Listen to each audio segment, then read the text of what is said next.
So another topic that is like very sensitive, but it's not talked about as much, is casual relationships that exist in this nice age group that we're in.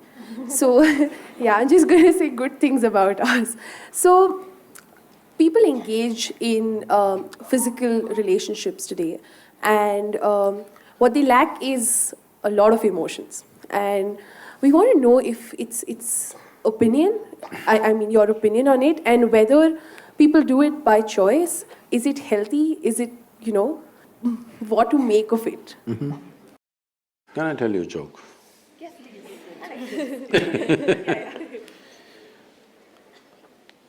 There was one Mrs. Bhatia.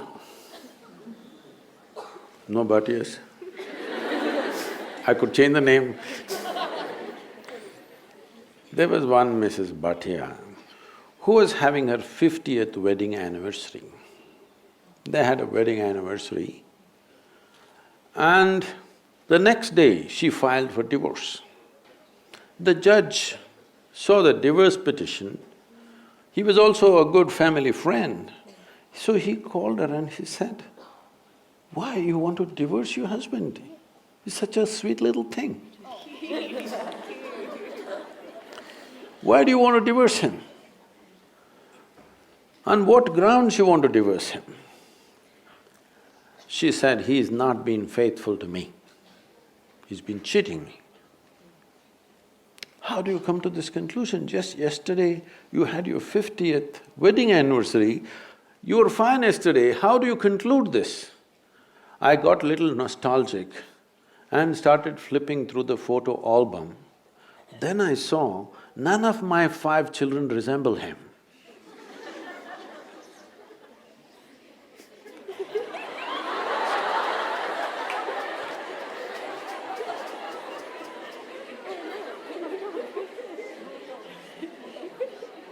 So, right now, do you remember how your great-great-great-great-great-grandmother 10 generations ago looked like? You don't. But her nose is sitting on your face right now. Your body remembers, yes or no? Yes.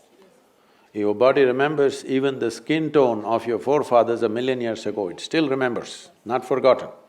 So what you're calling as my body is an enormous amount of memory, isn't it? What you carry in your brain as memory is minuscule. What you carry in your body, there is evolutionary memory, there is genetic memory, there is karmic memory, there are articulate and inarticulate levels of memory. There is so much memory. You think you know how to walk right now, please understand, only because your body has built up that memory. If your body forgets, you won't be able to walk. So, the amount of memory for every simple thing that you do, you know what to eat, what not to eat, how to eat, you must put it in your mouth, not in your ears. This may look funny, but you would not know if you don't remember. So, your body is a repository of tremendous amount of memory and it's picking up all the time.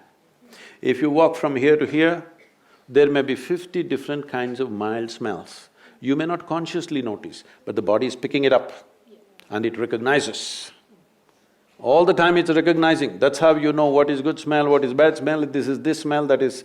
You recognize the different aspects of sound, smell, this, that, because constant recognition is happening. So this body memory, traditionally in this culture, we call this as runanubandha. That means physical memory that you build.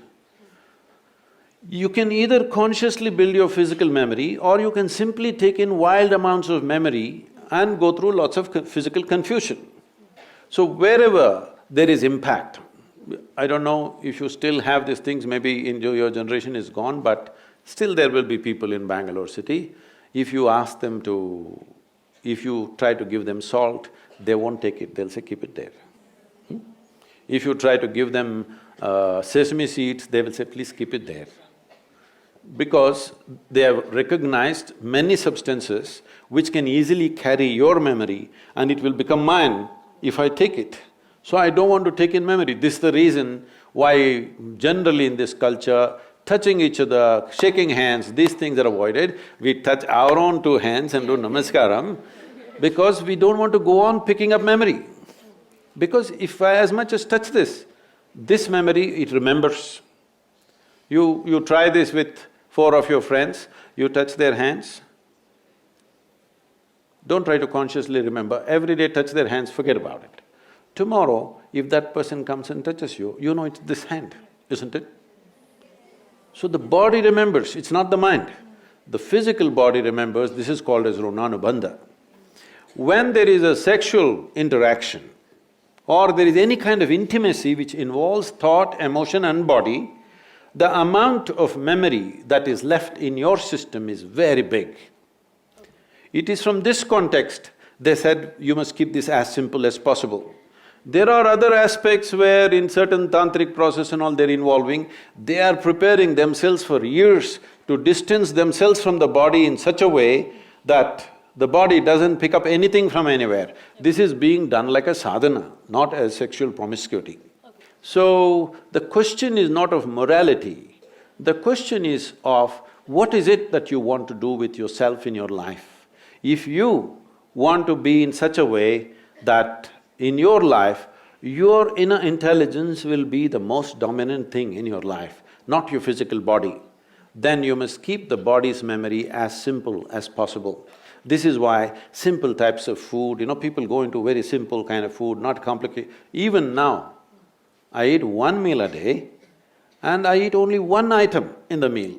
I won't eat 10. I may eat all of those things another day, but today I'll eat only 1 item because it makes a huge… Just experiment and see, don't go by what I'm saying. Just experiment and see, especially when your examination time comes, eat simple food and see what a difference it makes for your intelligence, how it functions, how alert you are, everything. So, what is it that you're trying to build yourself to? Do you want to build yourself to be a sexual supernova or… No, I'm saying some people may have that intention, that's up to them. But what is it that you want to do with your life is something that you must decide. If you have decided that, it's very, very important that you don't unconsciously pick up enormous amount of memory because this will lead to… Later on you will see, it'll become very difficult to remain peaceful and joyful in your life, no matter what good things may be happening, simply because there is confusing memories in the system. When something else of similar nature comes, the body goes into a turmoil of confusion.